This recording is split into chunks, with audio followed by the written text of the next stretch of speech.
Hey guys, welcome back. Today we're going to be talking about Isaiah chapter 53. Somebody said, I think the last video, my introduction to this video, somebody said, well, you're just telling me how it's not about Jesus, but you're not telling me about how it is about Israel. So that is my goal in this. I'm going to go step by step. We're going to look at the context and everything else of this.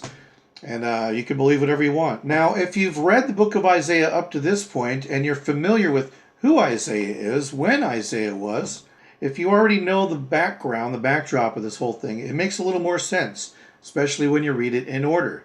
We know that all the chapters preceding chapter 53 talk about Israel being God's servant.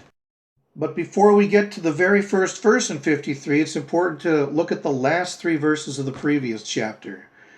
Again, the servant will prosper.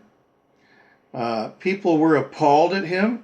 Okay, people have always been appalled at the Jews, aren't they? They've always discriminated against the Jews and exiled them and destroyed their synagogues, killed them, murdered them, tortured them, ran them out of town. All that stuff. Okay? His form was marred beyond human likeness. Okay? Jesus wasn't marred beyond human likeness. Even after he got whipped and beat and he's on the cross, Mel Gibson still dresses him up and tries to make him look pretty good if you just wash the mud off, right? And it says, kings will shut their mouths because of him. They will see what they have not been told.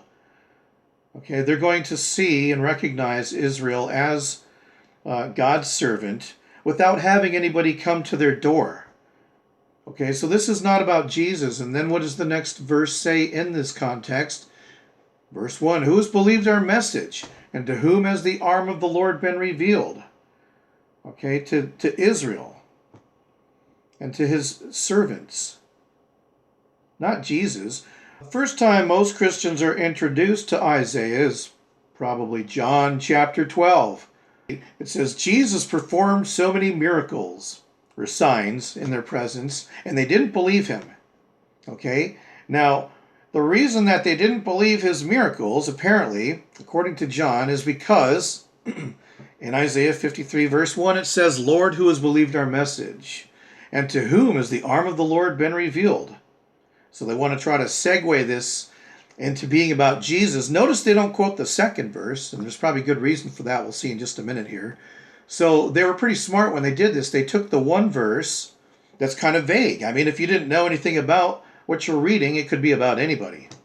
Now, if you look at it in the context of Isaiah, the previous chapter is telling us that they will be repentant, and then they will be returned from exile, and then the servant will prosper. And then who would believe our message, right? It's talking about the world, the nations looking at the Jews in the Messianic age going, wow, we were wrong.